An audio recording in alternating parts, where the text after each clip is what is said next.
Pernahkah saudara menyadari bahwa hamba Tuhan itu juga seorang dokter? Setuju tidak kalau saya katakan ini? Dengar baik-baik, hamba Tuhan itu juga seorang dokter. Nah, dokter kita adalah dokter untuk roh dan untuk jiwa.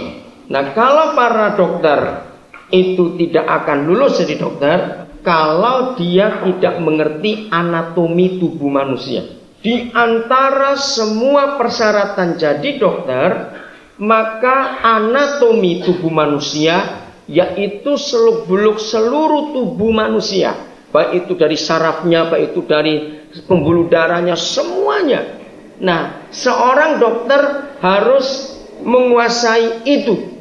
Karena kalau dia tidak menguasai anatomi tubuh manusia, maka dia nggak bisa jadi dokter. Nah, sama dengan kita sebagai hamba Tuhan. Karena kita ini menangani jiwa dan roh, maka perlu sekali kita ini mengenal anatomi jiwa.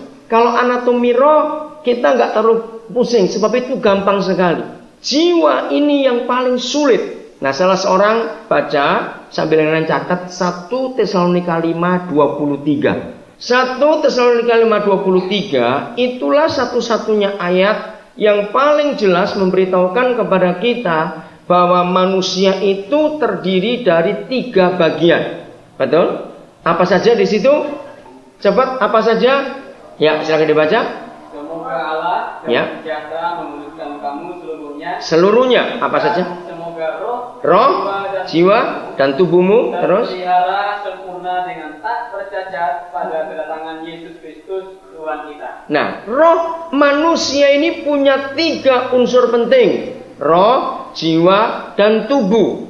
Nah, rekan-rekan hamba Tuhan, kita akan belajar begini. Saya percaya semua kita yang namanya hamba Tuhan pasti pernah mengalami kesulitan, mengalami benturan, baik dengan sesama rekan hamba Tuhan maupun dengan orang-orang kita layani. Betul enggak? Mengapa persoalan, mengapa problema di dalam gereja, dalam pelayanan begitu banyak? Masalahnya di sini. Kita belum mengerti anatomi jiwa manusia. Kalau kita belajar akan mengerti. Lah, pagi ini kita belajar untuk itu. Nah, saya lanjutkan lagi. Kejadian 2 ayat 7. Sekarang kita akan melihat perbedaan antara manusia dengan binatang lewat ayat ini. Kejadian 2 ayat 7 dikatakan begini. Setelah manusia dibentuk oleh Tuhan dari tanah. Nah, unsur tanah ini juga yang dibuat Tuhan untuk jadi binatang. Sapi, burung, ayam, babi, anjing, kucing, kuda, semua binatang. Itu bahan dasar tubuhnya sama dengan bahan dasar tubuh kita yang dibuat oleh Tuhan, yaitu dari debu tanah. Maka itu mereka punya daging, kita juga punya daging. Mereka punya tulang, kita juga punya tulang. Mereka punya darah, kita juga punya darah. Anjing bisa sedih, bisa gembira, kita tahu bukan? Kucing juga begitu, mereka bisa marah, mereka bisa senang, seperti kita juga. Nah, sampai pada bagian tubuh, tulang dan darah, itulah jiwa, masih sama. Tapi Tuhan membedakan kita lewat ayat 7 Kejadian 2. Setelah Dia membuat kita dari debu tanah, maka diapakan? Dihembuskan nafas hidup. Nah, ini bedanya. Jadi manusia ini punya 2 macam kehidupan. Satu kehidupan yang tidak beda dengan binatang, yang mereka juga hidup. Itulah hidup karena darah, karena nyawa. Tapi kita punya kehidupan yang kedua, namanya roh, nafas hidup dari Tuhan. Nah, catat ada 3 perbedaan manusia dengan binatang. Nomor 1, manusia itu punya roh, binatang tidak. Ini yang paling, ya, manusia punya roh, binatang tidak. Jadi kalau Tuhan tidak menghembuskan nafas hidupnya, yaitu hidupnya sendiri, maka saudara dan saya tidak lebih daripada seekor anjing, seekor sapi, seekor babi. Walaupun kita bisa berdiri tegak dalam berjalan, tapi kita nggak punya roh. Nah, ini bedanya. Nomor 2, roh inilah yang menyadarkan adanya Tuhan. Lagi sekali, roh ini yang menyadarkan kita bahwa Tuhan itu ada. Maka itu kalau kita punya anjing yang setia, misalnya, baik betul anjing itu, ke gereja ikut, kita doa dia tungguin, tapi nggak pernah ada anjing mau dibaptis, bukan? Kenapa? Karena anjing tidak pernah sadar adanya Tuhan, hanya manusia saja. Seorang mentor saya, almarhum Yeremia Rim, suatu kali dia pernah khotbah mengagetkan sekali. Dia berkata bahwa ternyata orang komunis itu orang yang paling percaya Tuhan sedunia. Wah, saya bilang ngawur kamu. Tapi dia lagi khotbah, saya nggak bisa interupsi. Lalu dia terangkan, dan ternyata betul. Karena roh ini tadi. Yeremia Rim berkata begini. Kalau mereka betul tahu dan percaya Tuhan tidak ada. Kan begitu paham komunis, bukan? Tidak ada Tuhan. Mengapa mereka, dengarkan ini Yeremia yang berkata, kalau memang Tuhan tidak ada, mengapa mereka pusing dan mereka bingung? Lalu komunis harus cetak brosur-brosur, buku-buku, boklet-boklet yang memberitahu Tuhan tidak ada, Tuhan tidak ada, Tuhan tidak ada. Barang tidak ada kok dibuat pusing. Betul nggak? Ngerti nggak pendapat ini? Justru orang komunis itu rohnya itu bicara. Tuhan itu ada. Renungkan dia atau tidak kalau begitu? Justru mereka itu percaya. Nah sekarang coba. Kalau tidak ada, ya tidak ada toh. Ya sudah biar memang tidak ada kok. Lu jawab ya atau tidak? Justru mereka percaya Tuhan itu ada. Rohnya nggak bisa tipu mereka. Bicara terus itu dalam hati. Nah ini bedanya manusia dan binatang.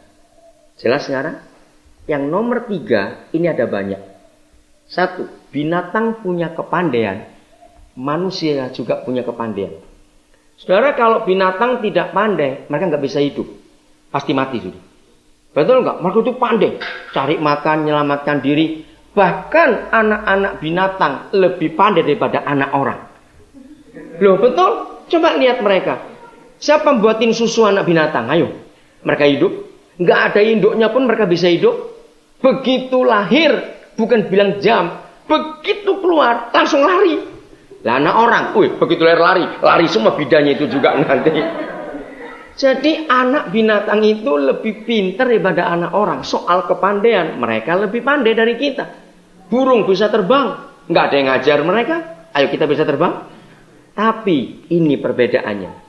Binatang tidak punya intelektual. Manusia punya intelektual. Ini beda nomor 3A. Catat. Apa bedanya kepandaian dengan intelektual? Beda sekali. Manusia bisa belajar bahasa-bahasa asing. Betul? Kita bisa belajar bahasa Inggris, bahasa Mandarin, bahasa apa saja. Nah, saudara pernah tahu ada babi kursus bahasa Jepang? Lalu sapi kursus bahasa Inggris?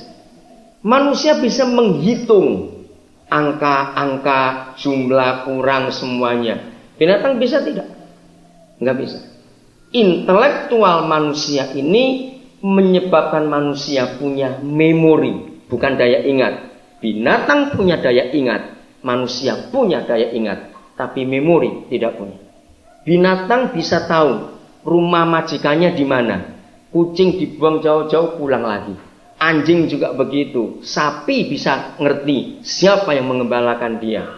Tapi kita nggak pernah ketemu ada anjing, sapi, babi tahu ini tanteku, ini kemenakanku, ini iparku, ini pamantuku, ini adikku, ini anakku. Ada binatang begitu?